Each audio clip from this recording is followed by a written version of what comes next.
ইসলামের সামগ্রিক বিজয় কিভাবে সম্ভব? ইসলামের সামগ্রিক বিজয় বলতে আমি বুঝিয়েছি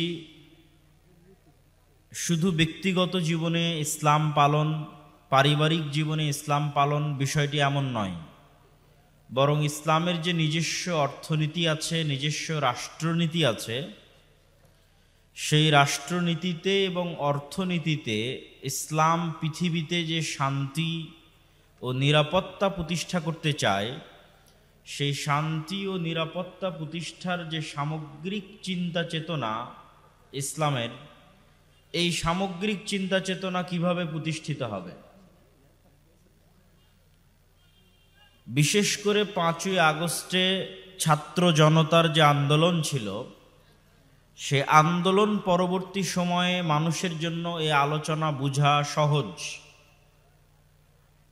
গত দীর্ঘ 16 বছরে এই আলোচনা করা এবং না করা ছিল সমান, কেননা সেটি বোঝা বা বাস্তবে প্রয়োগ করা বা কোনো সুযোগ আছে এরকম কল্পনা মানুষের ছিল না। যেহেতু মানুষ এখন কথা বলার সুযোগ পাচ্ছে এবং বিভিন্ন তন্ত্র মন্ত্র মতবাদ বাংলাদেশে প্রতিষ্ঠিত করার চেষ্টা করা হচ্ছে, সেহেতু ইসলাম কিভাবে প্রতিষ্ঠিত হবে এটি আমাদের জানা প্রয়োজন না প্রয়োজন নয়? প্রয়োজন। আপনারা যারা নিজেদেরকে আহলুল হাদিস বা সালাফি বলে পরিচয় দেন, তাদের আবার আরেকটা সমস্যা, সেটি হচ্ছে আপনারা গণতন্ত্রের বিরুদ্ধে তথা গণতন্ত্রকে শিরক এবং হারাম মনে করেন। তখন পাল্টা যখন আবার কেউ প্রশ্ন করে যে আপনি গণতান্ত্রিক পদ্ধতিতে ক্ষমতায় যাবেন না, তো রাষ্ট্রে ইসলাম প্রতিষ্ঠা করবেন কিভাবে, তখন আহলে হাদিসদেরকে বানিয়ে দেওয়া হয় যে তারা হয়তো রাষ্ট্রে ইসলাম প্রতিষ্ঠার শত্রু। কিন্তু বিষয়টি কি তেমন? আসলে তেমন নয়। তাহলে কি আমাদের জানা দরকার আছে না নাই? আবার যখন আপনারা বলবেন যে আমি দাওয়াতি কাজের মাধ্যমে রাষ্ট্রে ইসলাম প্রতিষ্ঠা করতে চাই, তখনও এটি যুবক সমাজের মানুষের বিবেকে ব্রেনে ধরে না। কিভাবে দাওয়াতি কাজের মাধ্যমে রাষ্ট্রে ইসলাম প্রতিষ্ঠা হবে? তখন আমাদের দাবিটা শুধু দাবিই থেকে যায়। সেটির পক্ষে লজিক দাঁড় করানো এবং বাস্তবে সেটি নিয়ে কাজ করার মতো কোনো পরিবেশ আমি আমার বুদ্ধিতে, আমার চিন্তা চেতনায়, গবেষণায় দেখিনি। এটি আমাদের একটি দুর্বলতা। তো এই দুর্বলতা কাটিয়ে উঠে কিভাবে আপনি রাষ্ট্রে ইসলাম প্রতিষ্ঠা করবেন সালাফে সালেহিনের মানহাজ অনুযায়ী, তা আমাদের জানার দরকার আছে। তার পূর্বে আলোচনা করি সংক্ষিপ্ত, এই বিষয়ে আলোচনা করতে গিয়ে সংক্ষিপ্ত আলোচনা, রাষ্ট্রে ইসলাম বলতে কি বোঝায়। তাত্ত্বিক আলোচনা না করে একদম সহজ ভাষায় আপনাদেরকে বুঝতে হবে রাষ্ট্রে ইসলাম বলতে কি বোঝায়। ঈসা আলাইহিস সালাতু ওয়াস সালামের বর্ণনা দিতে গিয়ে রাসূলুল্লাহ সাল্লাল্লাহু আলাইহি ওয়াসাল্লাম বলেছেন যে ঈসা আলাইহিস সালাতু ওয়াস সালাম যখন পৃথিবীতে নেমে আসবে, তখন তিনি ইয়াকসিরুস সালিব, খ্রিস্টানদের যে ক্রোশ আছে সেটাকে ভেঙে দিবেন, ওয়ায়াকতুলুল খিনজির, এবং শুকুরকে চিরতরে হারাম করবেন, শুকুরকে হত্যা করবেন, নির্মূল করে দিবেন পৃথিবী থেকে। তারপরে কি বলছেন? তিনি হবেন হাকামান মুকসিতা, ন্যায় পরায়ণ শাসক। ঈসা আলাইহিস সালাতু ওয়াস সালামের ক্ষেত্রে আল্লাহর নবী বলছেন তিনি হবেন ন্যায় পরায়ণ শাসক, ন্যায় বিচারকারী শাসক। তাহলে ইসলামে শাসক বলতে আল্লাহর নবী বললেন না যে সালাত প্রতিষ্ঠাকারী শাসক, বাধ্যতামূলক মানুষকে পর্দা করাবেন এমন শাসক, বাধ্যতামূলক মানুষকে হজ করাবেন, ওমরা করাবেন এমন শাসক, বাধ্যতামূলক মানুষকে দাড়ি রাখাবেন এমন শাসক। এগুলো প্রত্যেকটাই ইসলামের বড় বড় বিধান। কিন্তু রাষ্ট্রে যখন ইসলামের কথা আসবে তখন এক নম্বরে আসবে ন্যায়পরায়ণ, ন্যায় বিচার। রাষ্ট্রে ইসলাম বলতে গেলে এক নম্বরে ন্যায়পরায়ণ, ন্যায় বিচার। ন্যায়পরায়ণ, ন্যায় বিচার মানে ইহুদিও ন্যায় বিচার পাবে, হিন্দু ন্যায় বিচার পাবে, মুশরিকও ন্যায় বিচার পাবে, মুসলিমও ন্যায় বিচার পাবে, অমুসলিমও ন্যায় বিচার পাবে। ন্যায় প্রতিষ্ঠা করতে পারা ইসলামী রাষ্ট্রের মূল মানদণ্ড এবং ভিত্তি।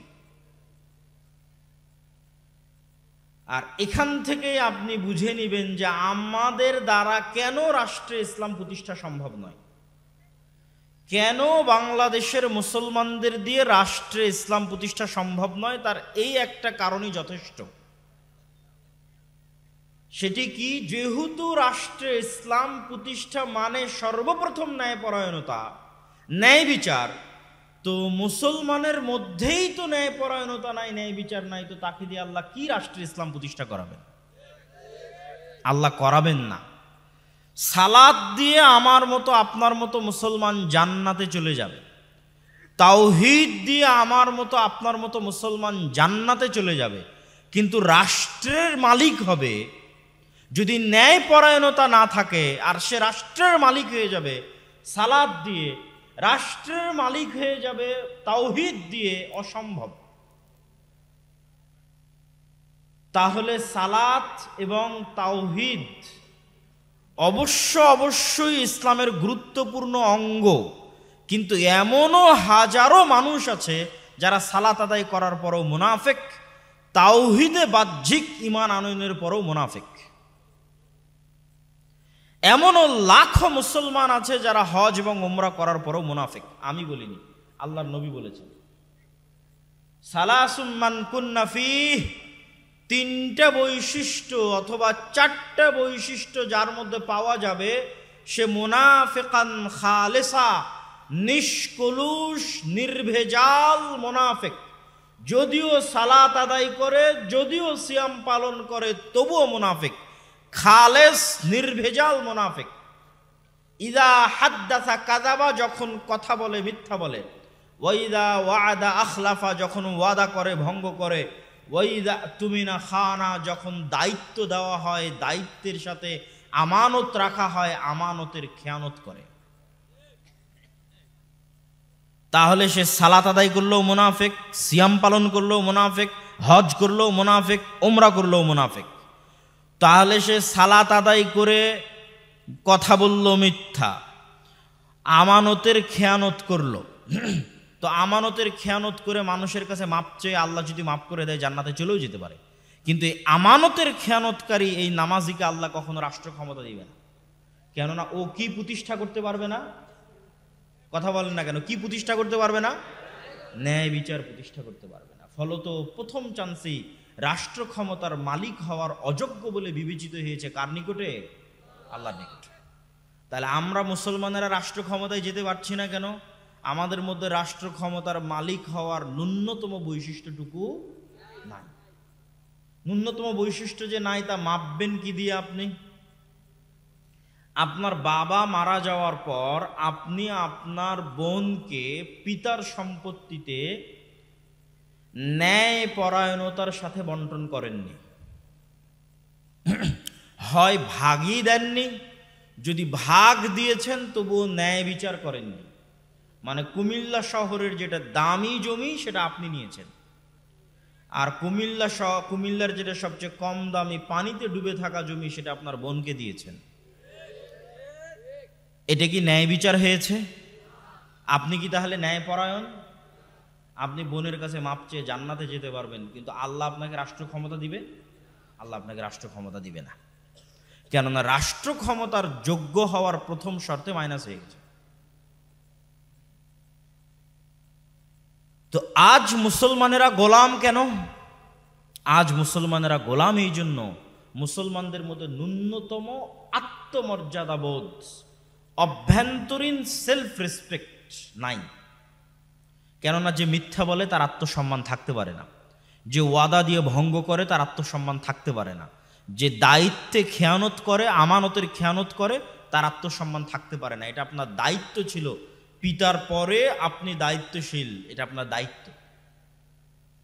এমনকি আমরা যদি নিজেদের প্রশ্ন করি যে আমরা আমাদের স্ত্রীদের প্রতি ন্যায়পরায়ণ কিনা, শতজন ফেল করবে যে তারা তাদের স্ত্রীদের প্রতি ন্যায়পরায়ণ নয়।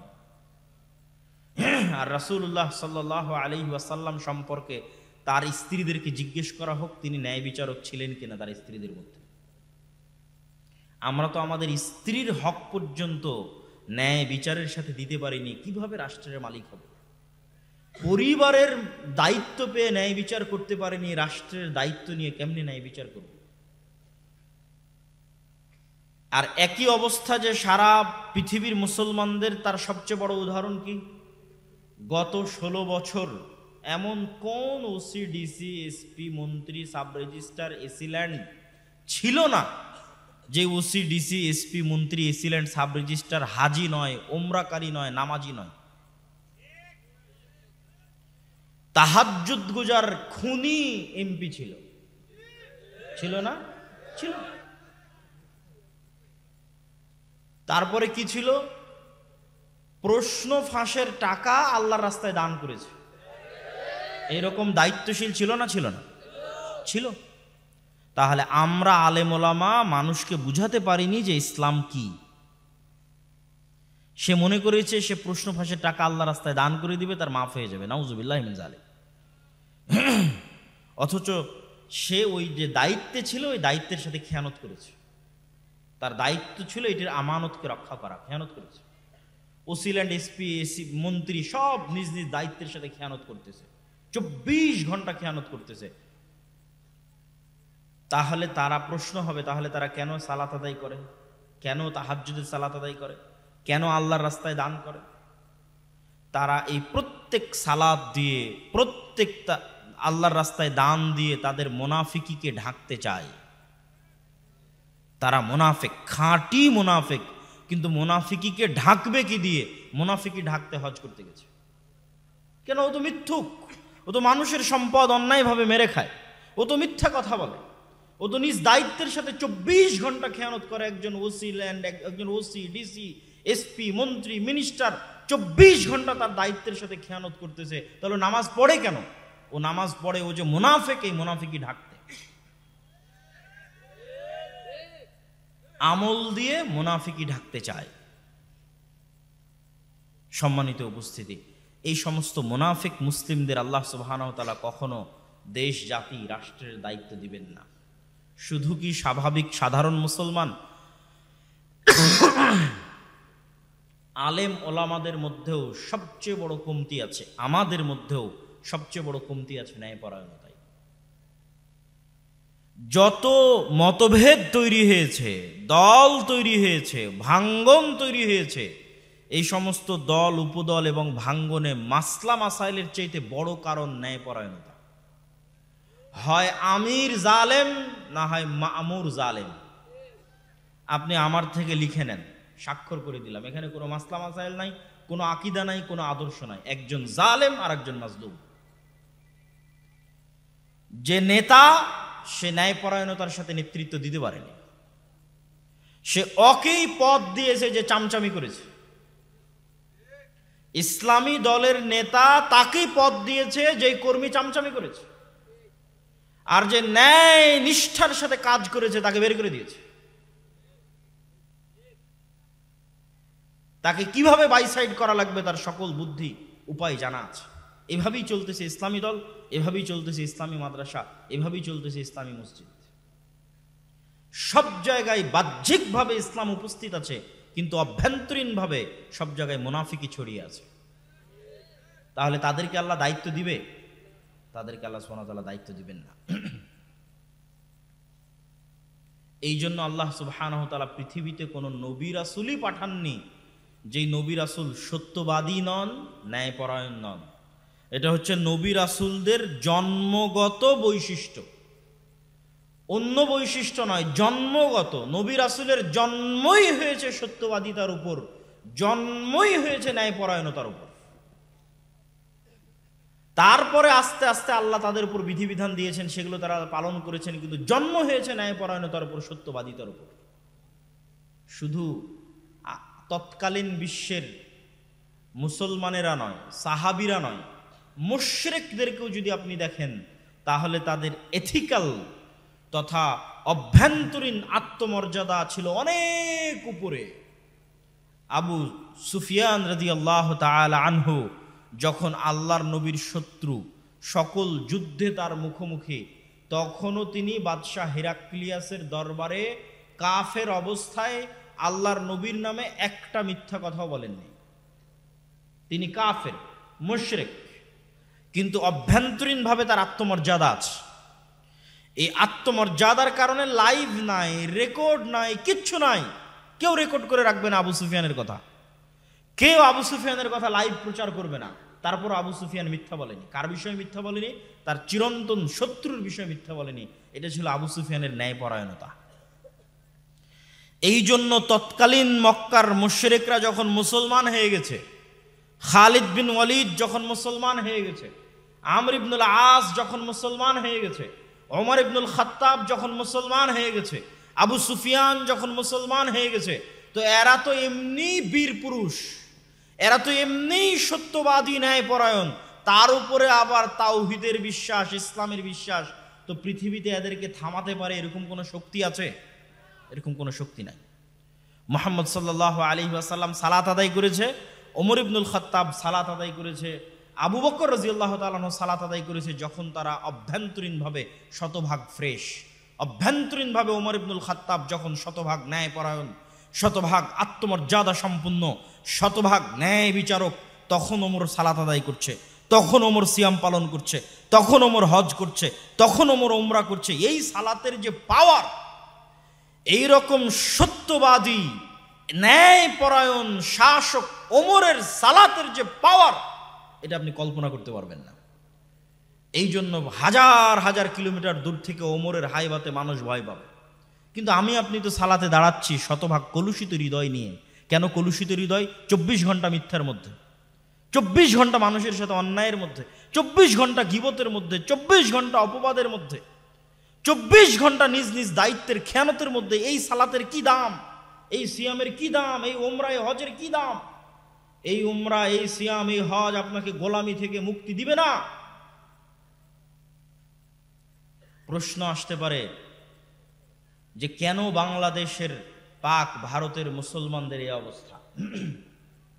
আমি আমার বক্তব্যে বলেছি যে 190 বছর ব্রিটিশদের অধীনে গোলামি থাকার কারণে, কলোনিয়াল যে সিস্টেম, ঔপনিবেশিক যে সিস্টেম, এই ঔপনিবেশিক সিস্টেমের গোলামির কারণে আমাদের রক্তের মধ্যে মিথ্যা ঢুকে গেছে।